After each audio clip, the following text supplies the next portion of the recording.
Fala pessoal, existem diversos tipos de educação, tem a educação musical, a educação física, entre outras. Mas para ver se isso. A primeira é a educação acadêmica, seja leitura, escrita e aritmética. Para falar a verdade, eu não ia muito bem nessa. Ela é muito importante. Não estou dizendo que não é importante, ela é extremamente importante. Em segundo está a educação profissional, seja para você se tornar um médico ou um advogado. No meu caso, eu tive duas profissões. Primeiro, eu fui marinheiro. Eu trabalhava em navios petroleiros e era uma boa profissão. A minha segunda profissão foi como piloto. A maioria dos meus amigos se tornou piloto das forças aéreas, mas eu já não queria mais. E o terceiro tipo de educação é a financeira, que será sobre o que eu irei falar hoje. Quando eu era mais jovem, percebi que eu poderia superar meus amigos aqui, nessa educação financeira, se eu entendesse isso. Em outras palavras, eu consigo fazer muito mais dinheiro do que esses caras. A beleza no mundo hoje é que, você sabe, quando eu trabalhava ali na limpeza de petróleo, eu era pago por mês. E se eu ainda fosse o piloto voando pelas forças aéreas, eu também seria pago por mês. E quando eu trabalhava na Xerox, então, eu recebia comissões, mas eu percebi, quando meu pai rico conversava comigo, que se eu entendesse de finanças, eu poderia fazer dinheiro o tempo todo, mas sem trabalhar ativamente. E essa era a grande diferença. Então, você aprender hoje isso, como você pode fazer dinheiro o tempo todo, mesmo sem trabalhar, isso faz muito mais sentido para mim do que para trabalhar duro o tempo todo. O básico da educação financeira começa com a declaração da renda e um balanço patrimonial. Isso é fundamental se você quer ser rico. Se você olhar acima de qualquer empresa, está o fluxo de caixa. Isso é basicamente contabilidade, departamento de diretoria, diretor financeiro, etc. Então, quando eu era jovem, foi isso que meu pai rico me ensinou. Logo no início, ele me ensinou que se você conseguir administrar tudo isso que eu citei, você sempre será um homem rico, não importa o que aconteça com você. Então, isso aqui é renda, despesa, ativo e passivo. E aí é que muitas pessoas se confundem, porque elas consideram sua residência como um ativo, e esse é o problema.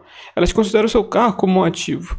De acordo com os princípios de contabilidade, pode-se considerar esse termo como um ativo, e foi aí que meu pai rico disse que é onde as pessoas se confundem.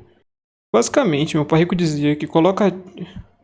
Então, esse é o padrão do fluxo de caixa do ativo. Esse caixa poderia se tornar um imóvel que eu coloque para alugar. Então, ativos colocam dinheiro no seu bolso, mesmo sem você trabalhar.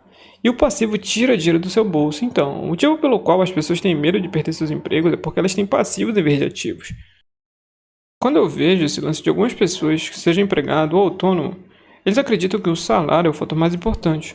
Não foi isso que o meu pai rico me ensinou. Ele queria que eu prestasse atenção nessas linhas aqui, ó, como de juros, dividendos, mercado imobiliário e negócios. É isso que vai tornar as pessoas ricas. Então, o objetivo é que as pessoas utilizem o seu salário para adquirir ativos que vão retornar para você. Existem basicamente 4 tipos de ativo que tornam as pessoas ricas. O número 1 disparado são negócios. Se você pensar, os caras como Bill Gates criaram a Microsoft ou Steve Jobs, que criou a Apple. Então, percebe-se que os negócios são o ativo número 1. Foi por isso que eu aprendi como vender, porque precisa ser um bom vendedor para se dar bem nos negócios. O segundo tipo de ativo é imóvel. A minha esposa, em 1999, começou o aluguel de um imóvel, hoje ela tem cerca de 1.400. Eu e minha esposa temos 2 casas, uma no Arizona e uma no Havaí, e nós as consideramos como passivos e não ativos. A terceira classe de ativos são papéis, ações, títulos, fundos de investimento, coisas do tipo.